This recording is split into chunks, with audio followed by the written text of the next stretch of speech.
something big is happening in Canada, and it's shaking the foundation of the fast food industry. What started as a boycott is now turning into a full-blown economic backlash, and major US-based chains are feeling the heat. These aren't small franchises. We're talking about billion-dollar brands now facing massive losses, public outrage, and even store closures. If you think fast food is too big to fail, think again. In this video, we're exposing 10 massive chains at risk of collapse because of Canada's boycott, and what it means for the future of fast food across North America. The names will surprise you. Subscribe now for weekly deep dives into economic trends and consumer movements the mainstream media won't show you. The Canadian boycott isn't just a protest, it's an economic warning shot. What started as public backlash over political and social issues has now evolved into a national movement hitting multinational fast food giants where it hurts, their bottom line, and it's working.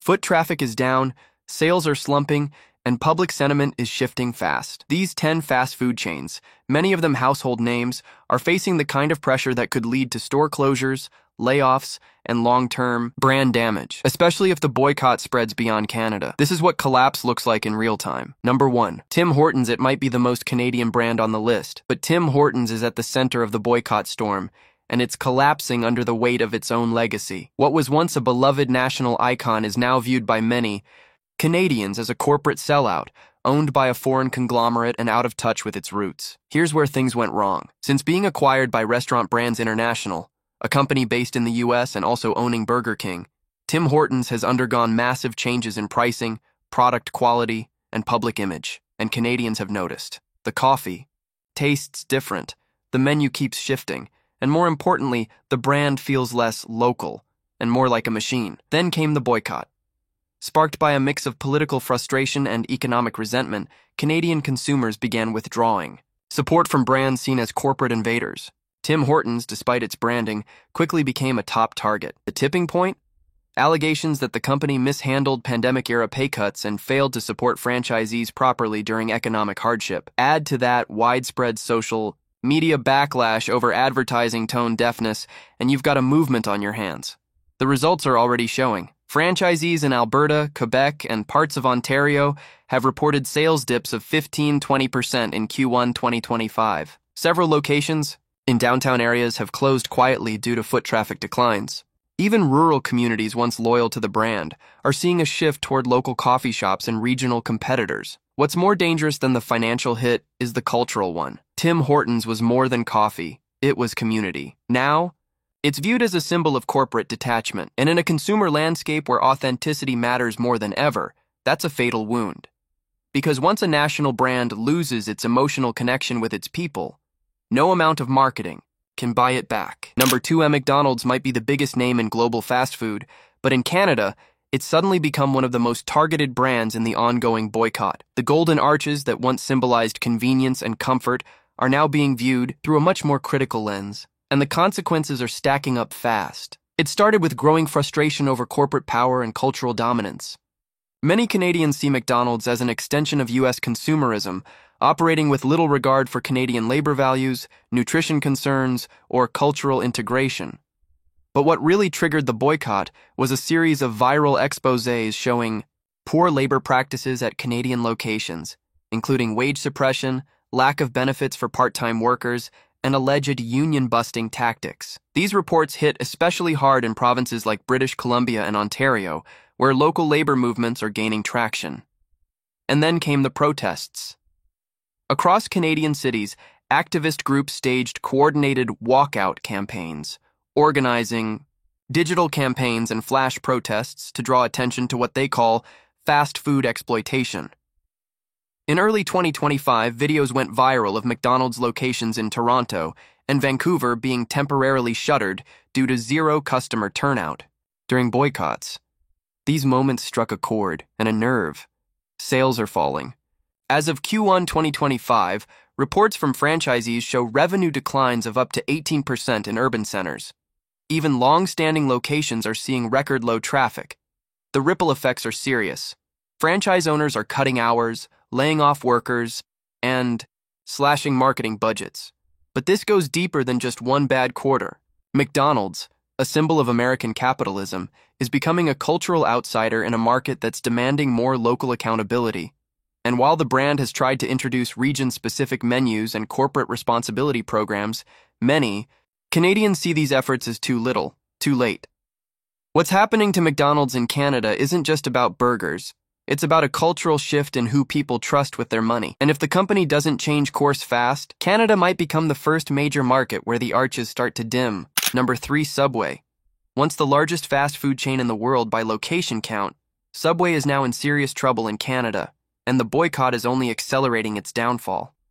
What used to be the go-to for quick, fresh meals is now becoming a symbol of corporate failure, labor issues, and eroded trust. Subway's decline in Canada isn't sudden. It's been building for years. But the current wave of boycott momentum has given frustrated customers and franchisees a reason to finally walk away. At the core of the issue is Subway's deeply flawed franchise model, which critics say leaves small business owners exposed to high costs, unrealistic performance targets, and virtually no corporate support. Many franchisees have publicly voiced concerns about dwindling profits, food quality issues, and a lack of local decision-making power. And Canadian consumers have noticed. What really lit the fire was a 2024 report questioning the actual contents of Subway's tuna and chicken products, yet again. These controversies have been global, but in Canada, where food labeling regulations and health standards are a point of national pride, it struck a nerve. Customers began to question not only the quality of the food, but the honesty of the brand. Since the boycott began gaining traction, consumer watchdogs and social media activists have amplified calls to support independent sandwich shops and local cafes instead. The message is simple. Why support a multinational brand that doesn't support Canadian values or workers? The numbers back it up. Subway has already closed over 200 locations in Canada since 2022, and recent data shows a 12% drop in foot traffic in Q1 2025 alone. In metro hubs like Montreal and Vancouver, many locations are reporting empty lunch hours, something unthinkable just a few years ago. What's worse? Subway's rebranding efforts, including menu upgrades and digital kiosks, are being seen as out-of-touch, surface-level fixes. Without addressing core issues like food transparency and franchisee treatment, the brand's reputation continues to slide. Because when trust is broken and customers realize they have better local options, they don't just switch once, they switch for good. Number 4, Starbucks built its Canadian empire on lifestyle branding, selling not just coffee but culture. But in 2025, that image is cracking. What once symbolized comfort, creativity, and global cool now stands at the center of Canada's boycott movement, and the backlash is cutting deep. It started subtly, whispers of dissatisfaction over rising prices, shrinking cup sizes, and the quiet disappearance of beloved menu items. But behind the scenes, the real damage came from growing public resentment toward the chain's perceived political doublespeak and labor controversies. In Canada, where workers' rights are fiercely defended, Starbucks has come under fire for how it's handled unionization efforts. Former employees have spoken out about subtle retaliation, scheduling manipulation, and corporate indifference towards store-level grievances. That struck a nerve with labor-conscious Canadians, and the timing couldn't be worse. In late 2024, a high-profile protest erupted in downtown Toronto after leaked internal documents revealed Starbucks' active strategy to delay union talks and avoid new franchise commitments in pro-union provinces. The footage of baristas walking out and customers refusing to cross picket lines went viral, and the hashtag #BoycottStarbucksCA began trending nationwide. The results? They're brutal. Foot traffic has dropped sharply across the country. As of Q1 2025, Starbucks Canada has reported an 11% drop in same-store sales, with urban locations hit the hardest. In cities like Vancouver and Ottawa, long time. Cafes are seeing customers jump ship to local, independently owned alternatives that better reflect Canadian values and community commitment. Even Starbucks' attempts to pivot by emphasizing sustainable packaging, Canadian-grown products, and community donations are being met with skepticism. The problem isn't just perception anymore, it's trust, and that's something no seasonal frappuccino or redesigned store layout can fix. Starbucks didn't lose Canadian loyalty overnight, but it did lose it for a reason. Canadians are no longer interested in global brands that act local only when they're called out. And if the boycott continues to gain steam, Starbucks could be forced to make hard choices about its future north of the border. Number 5, Burger King has always been second to McDonald's in size, but now in Canada, it's second in controversy too. As the boycott wave spreads across the country, Burger King is rapidly losing its grip on an already fragile market. And, unlike some of its competitors, it doesn't have the local loyalty or cultural cachet to survive the fallout. The backlash began not with a headline, but with a pattern: consumer complaints about food quality, franchise management, and corporate ethics. Over the past 2 years, multiple exposés have surfaced showing questionable cleanliness standards and inconsistent training across Canadian Burger King locations. These reports, paired with a growing public skepticism about fast food chains, created the perfect conditions for boycott momentum. But what really pushed Burger King into the spotlight was its supplier partnerships. Activist groups uncovered ties between Burger King's meat sourcing contracts and producers flagged for environmental violations and animal welfare concerns. For Canadian consumers increasingly concerned with sustainability and ethical sourcing, this was a breaking point. Online campaigns calling for boycotts quickly gained traction, accusing the brand of ignoring Canada's environmental standards and hiding behind corporate PR. Franchisees are feeling the heat. According to leaked industry data, average Burger King sales in Canada dropped by 14% in the first quarter of 2025, with locations in Toronto, Calgary, and Winnipeg reporting double-digit declines in customer traffic. Some have already slashed store hours or paused new hires just to stay afloat. Burger King's response? A new marketing campaign focused on value meals and limited-time items. But customers aren't biting. In a market where trust is eroding fast, a $3 Whopper isn't enough to reverse the tide. Ultimately, Burger King is suffering from a core identity crisis in Canada. It's not seen as local, ethical, or consistent. And in 2025, those 3 qualities define brand survival. Because when customers start asking hard questions, and the answers don't come fast or clean, brands like Burger King don't just fall behind, they fall out. Number 6, KFC. Once considered a comfort food staple, KFC is now facing an uncomfortable reality in Canada: falling consumer trust, mounting activist pressure, and a rapidly intensifying boycott that's cutting deep into its reputation and its revenue. For years, KFC held a strong position in Canadian fast food thanks to brand familiarity and its family bucket appeal. But in 2025, public attitudes toward food sourcing, corporate transparency, and ethical operations have shifted, and KFC has failed to keep up. What triggered the latest backlash was a series of reports tying KFC's poultry supply chains to factory farming practices and animal welfare violations, including overcrowded hatcheries and overuse of antibiotics. The exposés, amplified by Canadian animal rights groups, sparked a wave of online outrage and triggered a nationwide boycott KFC campaign. But this wasn't just about chickens. It was about values. KFC's image as a nostalgic, down-home brand clashed hard with the reality presented in these investigations. And in a country where many consumers are leaning toward humane, locally sourced food, the response was swift. Protests outside restaurants, social media videos of empty dining rooms, and calls for Canadians to support local rotisserie chicken spots instead became everyday occurrences. The fallout has been sharp and visible. According to franchise data leaks, KFC saw a 17% drop in Canadian revenue in Q1 2025. In cities like Halifax, Regina, and Victoria, franchisees are reducing hours, laying off staff, and canceling renovation plans due to declining profitability. Attempts to counter the boycott with new plant-based menu items and clean chicken ad campaigns have fallen flat. Critics argue these moves are performative, designed to patch over deeper ethical issues, without addressing core concerns. The bottom line? Canadians are done accepting fast food chains that prioritize profits over transparency. And for KFC, a brand built on a single, heavily scrutinized ingredient, the stakes couldn't be higher. Because when your product becomes the symbol of everything consumers are fighting against, it doesn't matter how famous the recipe is.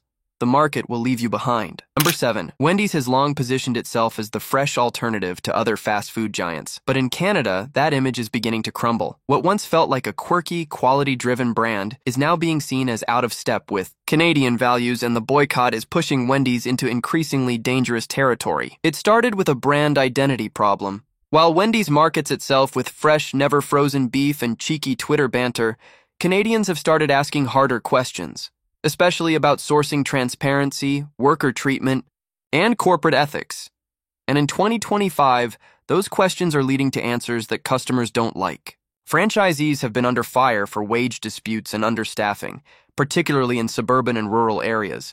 Employees have spoken out about long hours, limited breaks, and inconsistent training. At the same time, Wendy's has done little to localize its supply chain in Canada, relying instead on US-based distributors and systems that feel disconnected from Canadian agricultural values.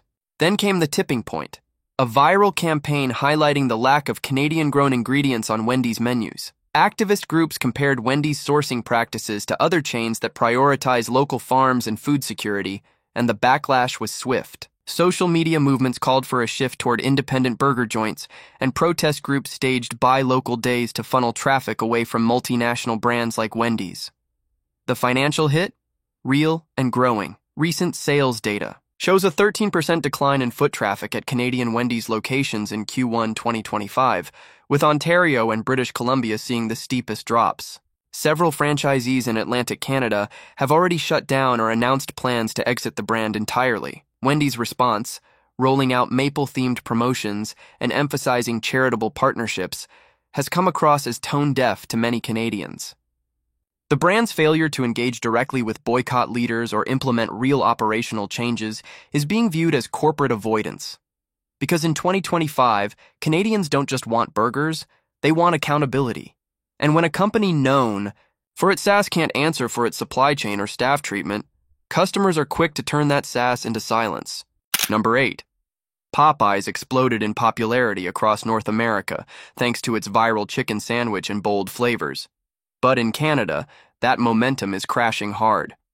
The same brand that was once celebrated for spicy innovation is now caught in the crosshairs of a growing national boycott, and for Popeyes, the fall could be fast and steep.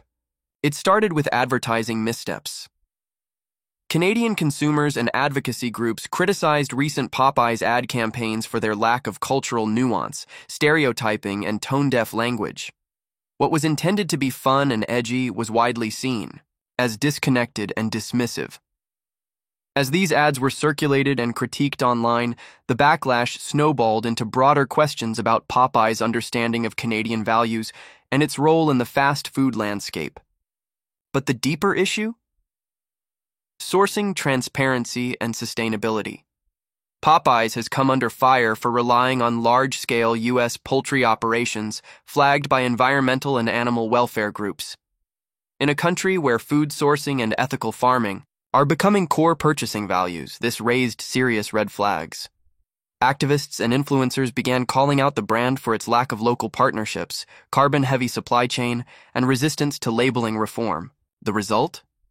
A social media movement aimed squarely at Popeyes, urging Canadians to support local fried chicken restaurants and homegrown fast casual spots instead. The hashtag #PassOnPopeyes has gone viral, with videos of empty counters and walkouts, gaining traction across TikTok and Instagram.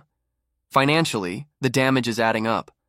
Popeyes franchisees across Alberta and Quebec are reporting a 15 to 18% sales drop since the start of 2025.